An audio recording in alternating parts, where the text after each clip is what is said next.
আজকের menu chicken আলুর তরকারি। প্রথমে আমরা একটা প্রেসার কুকারকে গরম করে নেব, ওর মধ্যে দিয়ে দেবো জল।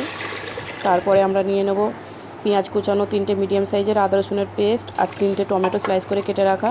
তারপরে প্রেসার কুকারে দিয়ে দেবো আলু আর জাফরান, জলটার মধ্যে দিয়ে ওটাকে একটা সিটি দিয়ে নেব। তারপরে আমরা একটা কড়াই বসিয়ে নেব, ওভেনের মধ্যে একটা কড়াই বসিয়ে নিলাম। কড়াইটা হিট হয়ে যাওয়ার পর এর মধ্যে আমরা দিয়ে দেবো তেল, আলুটাকে ভেজে তুলে রাখার জন্য। এইভাবে তেলটা দিয়ে দিলাম। তেলটা একটু গরম হয়ে গেলে এর মধ্যে দিয়ে দেবো আলুটা যখন ছাড়বেন কড়ার মধ্যে চেষ্টা করবেন গ্যাসের ফ্লেমটাকে একটু লো টু মিডিয়াম রাখার। এইভাবে সবকটা আলু আমরা আস্তে আস্তে ভেজে নেব।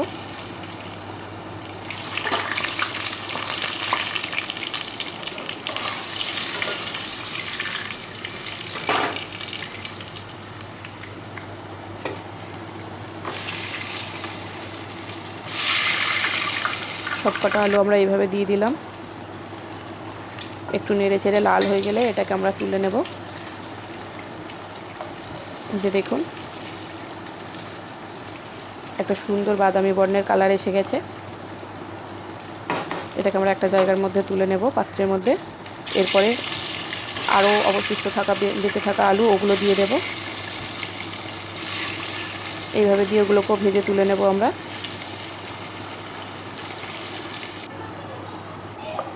এগুলোও হয়ে গেছে ভাজা। ওই তেলের মধ্যেই দিয়ে দেব পেঁয়াজ কুচি, 3টে মিডিয়াম সাইজের পেঁয়াজ কুচি।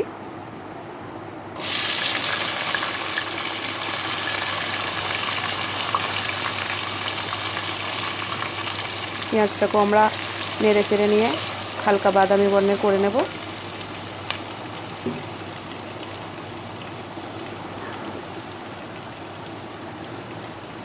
আচ্ছা, আমি আরেকটা কথা বলে দিই, আমি মাংসটা নিয়েছি 1.5 কিলো মাংস। পেঁয়াজটা দেখুন লাল লাল হয়ে গেছে, এইভাবে বাদামি বর্ণের হয়ে গেছে।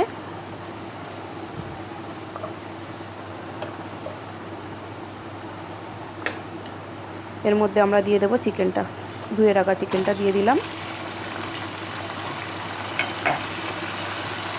এটাকে আমরা ভালোভাবে নেড়ে নেব।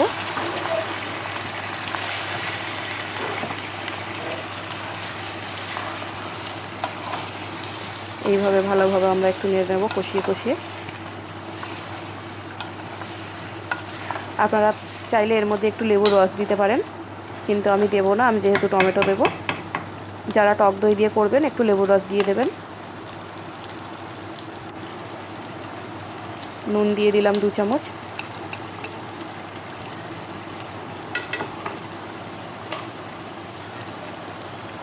লঙ্কার গুঁড়ো দিয়ে দেবো 2 চামচ।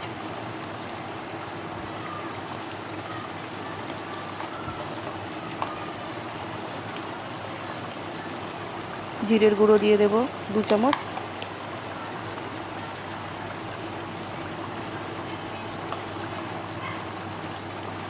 অল্প একটু দেব সানরাইসের গুঁড়ো গরম মশলা। এটা দিলে তরকারিতে টেস্টটা খুব ভালো আসে। তারপর দিয়ে দেবো আমরা 2 চামচ হলুদ গুঁড়ো।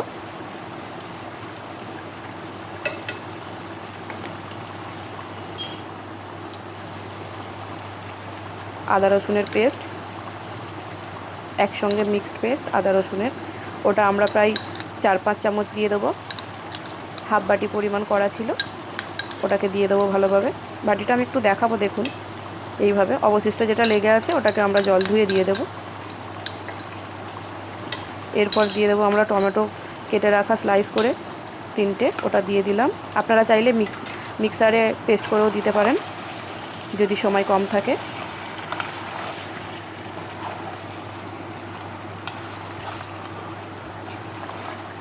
এইভাবে ঘুরিয়ে ঘুরিয়ে ভালোভাবে কষে নেব। 10 মিনিট কষে নেব। 10 মিনিট কষার পর দেখবেন এই চিকেনটা থেকে আস্তে আস্তে জল ছেড়ে দেবে।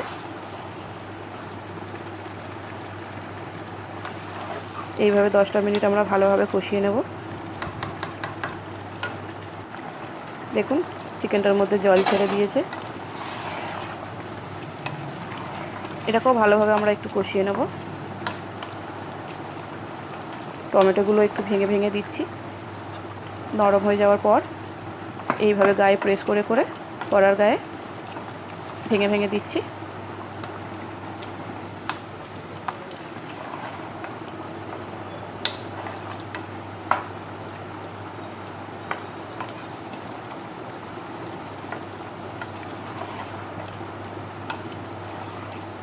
এটাকে আমরা আরও 4 থেকে 5 বার ভালোভাবে ঘুরিয়ে ঘুরিয়ে কষিয়ে নেব ভেঙে দেওয়ার পর।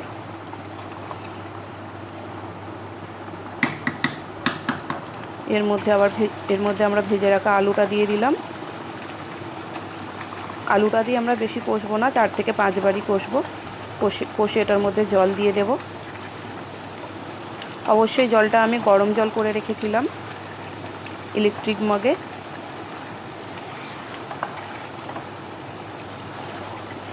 সেই জলটা আমি এটার মধ্যে দিয়ে দেব।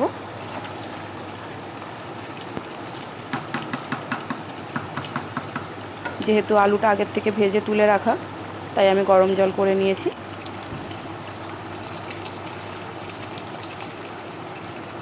এইভাবে যে যতটা পরিমাণ ঝোল রাখতে চাইবেন জলটা দেবেন। মাংসটা আমার হাফ কুক হতে বাকি আছে বলে ওই জন্য আমি একটু বেশি জল দিলাম, একটু বেশি দিলাম।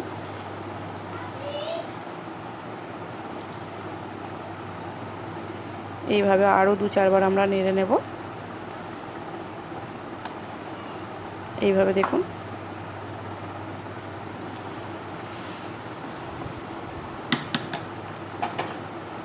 এটাকে নেড়ে নেওয়ার পর এর মধ্যে একটা ঢাকনা চাপা দিয়ে দিলাম। কভার করে দেওয়ার 10 থেকে 12 মিনিট পর আমরা ফিরে আসব।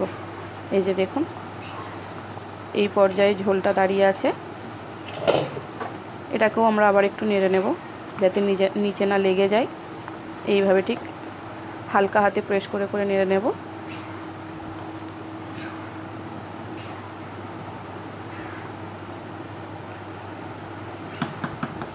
এইভাবে 2-4 বার নেড়ে নিলাম ঘুরিয়ে। নুনটা আমরা একটু টেস্ট করে দেখে নেব। পরিমাণে ঠিক থাকলে ভালো, কম থাকলে এর মধ্যে আবার একটু নুন দিয়ে দেব।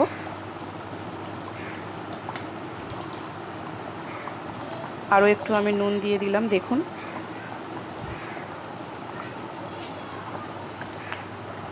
নুনটা দিয়ে একটু নেড়ে চেড়ে গ্যাসের ফ্লেমটা বন্ধ করে রেখে দেবো।